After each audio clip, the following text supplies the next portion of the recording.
All right, hello everybody. This is Sheena Williams from Krav Maga Salem coming to you with an excellent interview of a good friend of mine who I've known for many, many years, and really excited to have her on. Why don't you introduce yourself and tell everybody how amazing you are?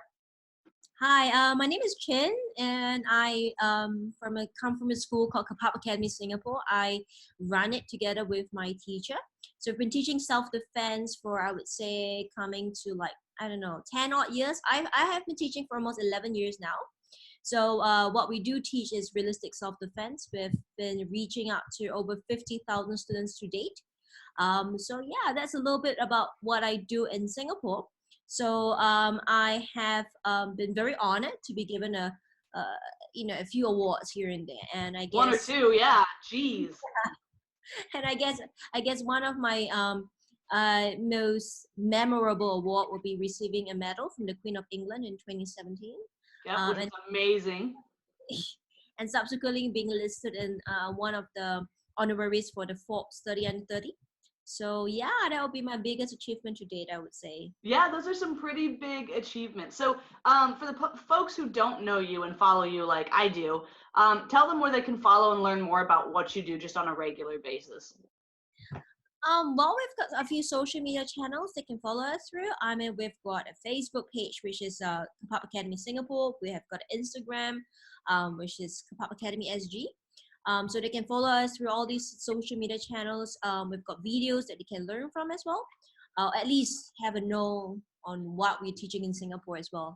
Oh, absolutely. And all of that information, I have it all. So I'll make sure to list that in the description below. So it should be an easy click and follow. Because trust me, well, yeah, you're going to want to follow this page. So we actually got acquainted through the Boss Rutan striking instructor program. So striking MMA. So we went through our first program together and we were partnered together, which was awesome. And we formed a bond then that's been pretty inseparable, which is pretty awesome. And I've gotten to follow you since that time and see how you've grown. And I mean, you've been all over the country training and learning and teaching. Who would you say are some of the best instructors that you've gotten the chance to work with, or the most memorable? How about that?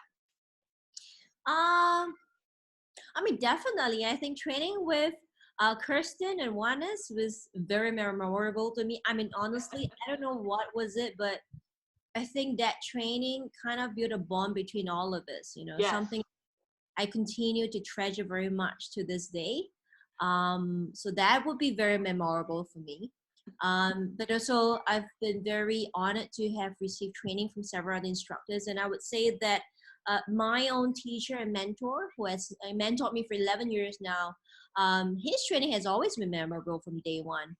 And I would definitely continue to remember his teachings to, for whatever time has, yet to come. Yeah.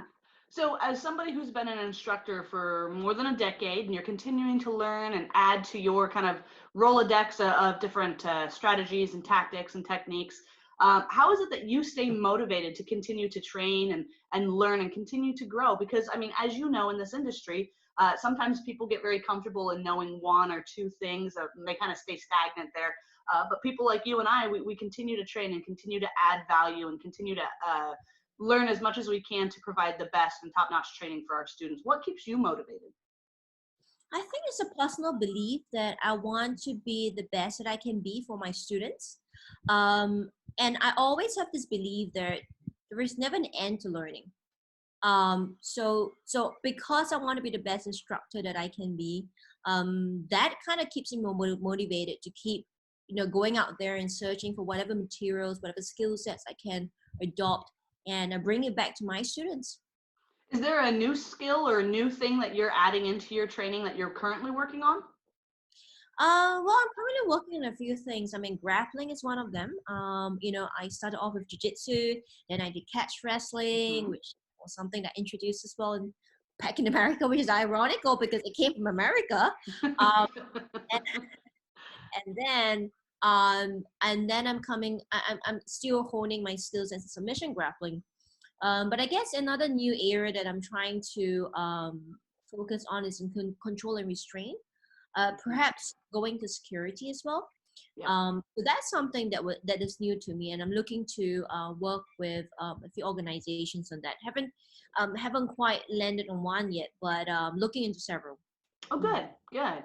Yeah, I know, for us, we get a lot of new students who that's kind of what they want to focus on is, we call it maybe like arrest and control style, where we have to remind our students, listen, as a civilian here in the United States, your job is not to arrest and control somebody. Your job is to escape the situation. So there are times when controlling a subject is really, really important, like you said, like in a security type of situation.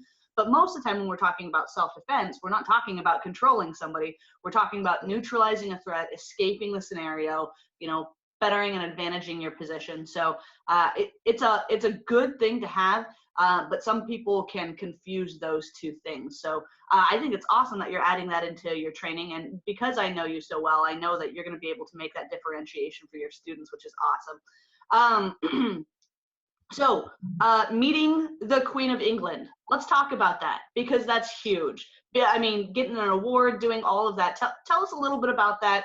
How did that come to be? What was that like? I mean, just tell us your insights. Well, that was back in 2017. So at that point in time, my teacher, saw the award through, I think it was the papers or something. So he thought that, and they were calling for nominations. So I think he thought that I was deserving of the award. So he put my name in, filled in the application, and, shortly afterwards, I received an email saying that I got shortlisted for it. And then came the interviews, and I had to go through, I think, 2 or 3 rounds of interviews. And then came the news that I was selected to be one of the 59 winners for my year. And I was the only one from Singapore to have received this award. So that caught me as a surprise because I know of so many, deserving young leaders, that I think was amazing. But of course, I was very thankful for the opportunity to be able to interact with 58 other young leaders all across the Commonwealth country. So so it was actually a year-long distance learning program. So it was actually from December 2016, or was it 2017? I think it was December 2017. Shit, I can't remember this. I can't remember the years. But anyway, it's a year-long thing.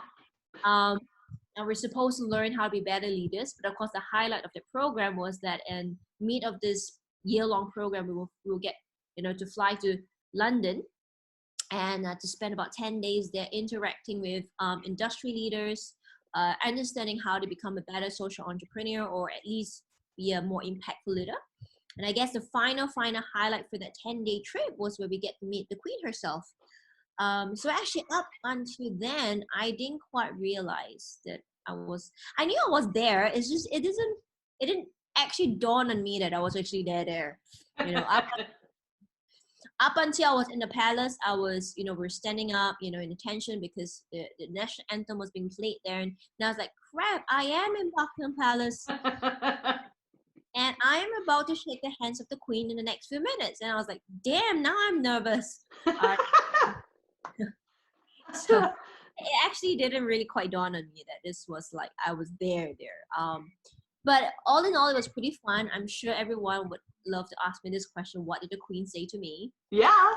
It was a short conversation, but she basically asked what I did and told her. And she said, good job, and keep doing what I was doing. And that was it. It wasn't a long conversation, but I guess it's just the whole experience of meeting this, this woman who I have had incredible respect for, which is amazing. And then having the chance to interact with Prince Harry as well. He was there. Yeah, and knowing the various initiatives that he was championing was also something that was quite life-changing. So I would say the entire experience was really quite I was phenomenal. I don't think that you would just it. I think it would be something that I would look back when I'm like 60 and 70 and can tell myself that I did it. Oh yeah. And it's something that people have told me before. Like I'm like I've got some seniors who tell me that I'm 50 years old right now. I've never ever met a queen, and I'm a UK citizen. I'm like, oh. That's awesome. That's fantastic. Well, because I know you personally and we're friends, I know that your backstory as to how you got involved in self-defense and all that kind of stuff. I mean, you have overcome some amazing things to be where you are today. It's always good to look at the cool things that you've done, but I think it's really powerful for people like yourself who have such an amazing story to be able to share that with people. And I know you've shared it with me, and I'd like to hit some of the highlights so people can understand and have the same admiration that I do for you, because you've climbed mountains to be where you are today and at the forefront of training, especially in Singapore. It's just amazing. So if you don't mind, would you give us some highlights about the mountains you have climbed? Because I love your story and your heart and your willingness to continue forward for the betterment of not just yourself, but for everybody around you. I mean, you have one of the biggest hearts of people that I've ever met, and I just greatly admire you for it. Would you mind, for all those other people who don't know your story, would you share a little bit of it? Yeah, sure. Well, I didn't start off from what do you call it, a very um privileged background, let's say. Well, not quite, but okay, let's just put it this way. I didn't start from a very stable base, of martial arts. So having said that, even for my own personality, I came from a person who lacked a lot of self-confidence. And when I started doing self-defense, I was 19 years old. I had just come out of an episode of an eating disorder, anorexia to be more specific. And I guess that also comes from having low self-esteem. I've had always, been very concerned about how people look at me, view me, and I always thought that size always mattered, and I didn't want to be chubby or fat because to me it was just unacceptable in people's eyes. So I went on a crash diet and I almost lost my life because I was so skinny. I was like, 37 kilogram at my lightest. So, and the doctor told me that if I lost 2 more kilograms, I would have died. So that itself was quite shocking. And I thought that at 18 years old, when I was diagnosed with anorexia, I didn't want to die that way. So I made some effort to eat properly. But even then it was, not quite easy because it's psychological. It's not like you could just say, oh, today I'm just going to eat more and be done with it, right? No. So I in total, it probably took me about 4 years to get out from it. And I think the truly turning point came when I did self-defense at 19, because up until that point in time, I always felt that I was living, I was always very concerned about people's judgments of my appearance. But when I did self-defense and I could see how my work could impact other people's lives, it became more a priority for me than, say, my appearance. So I guess there was just a shift in focus, it was very important that my work could benefit more people. And so by that time, 4 years down the road, it didn't matter so much how I looked anymore. And frankly, I did gain a bit of weight, I guess, since then, a healthy amount of weight from then on. But when people started saying that, and because I put on a fair bit of weight for my training as well, I became a more athletic build, more muscular. Yeah. People started to say, oh, you look a bit more manly, you're a bit buff, you're a bit, burly looking. And, that ought to actually make me feel, I don't know, sad. But I realized by then it didn't matter anymore. Yeah. So that was the biggest obstacle, getting out from the whole perspective of body image, and I guess championing for body positivity. That was just one obstacle. Oh yeah. And then moving forward, when I told my parents that I wanted to do self-defense for real, like I want to do this for a career, coming from a very traditional Asian background, it was not something they wanted as well. Being female as well didn't help at all. Mm-hmm. And they thought that a girl should belong somewhere where it's a bit more, I don't know, a bit more desk bound, a bit more office like, and not like going into martial arts self-defense. So I've had to leave home at 20, 21. I know it may not be a big deal in America, but like in Asia, it's like a big deal. Like we are not allowed to stay out by ourselves unless we've got a really valid reason, like getting married or something like that.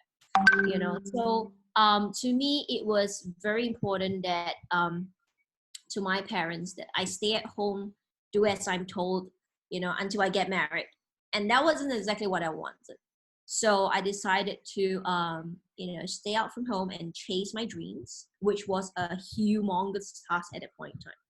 Because I never lived up on myself. So I I lead a very sheltered life. Okay, so it was like home, school, school, home. That's it.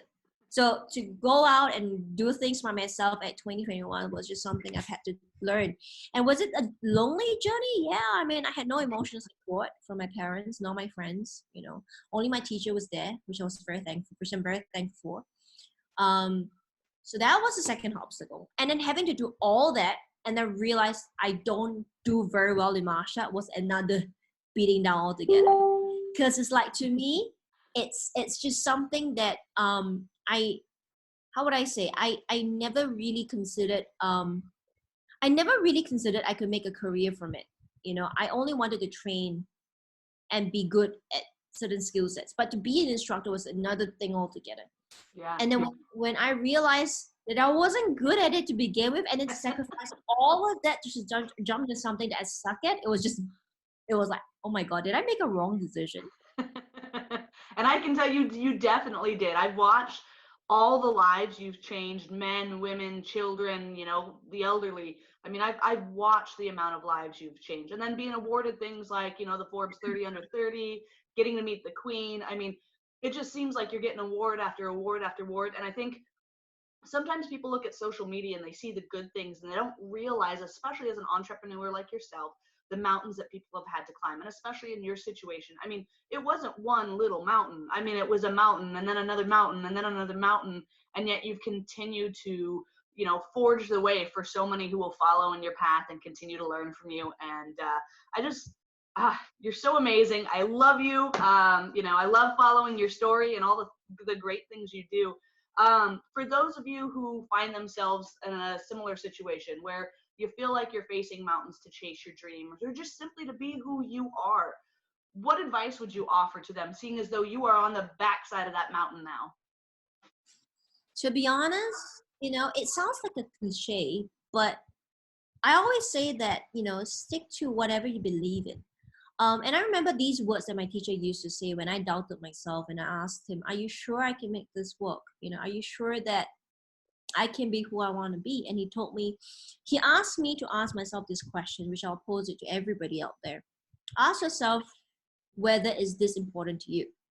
And if it is, then nothing else ever matters. And it's the same mantra I tell myself every single time I feel like I'm going to give up. Because I ask myself, is this mission of empowering people important to me? And I realize it is important to me. And if it is important to me, then what am I complaining about? Right? Because my hardships that's irrelevant. Yeah. Right? It's irrelevant. And, I mean, thank you for saying all those nice things about, my awards and stuff like that. But honestly, I think there's so many amazing women out there. I think what you're doing is great as well. Thank you. You're empowering people too. So I'm not unique. I think you have got your own incredible story as well. So I say that, women out there, especially women in our industry, we need to support each other, because after all, we are in a pretty male-dominated industry, and there are a lot of guys out there that might not really think that we can do what we say we can do. Correct? And I think that we should show them that it's not about the gender, it's what we believe in. Yep. Yeah. Absolutely. Well, awesome. This has been fantastic. Everybody, I'm going to post all the links to all the social media and all the ways to follow on YouTube. Thank you so much for giving us a few minutes of your time. Obviously, over here in the States right now, we're all kind of quarantined. But this is a way for us to reach out to everybody, give them something to think about, something to learn, something to consume that's positive. So again, thank you for your time. Folks, follow. Just click on the links below, click and follow. It's certainly worth your time. We'll see everybody later. We'll come to you live another day with a different interview. But for now, go ahead, stay safe and stay happy. We will talk to you later.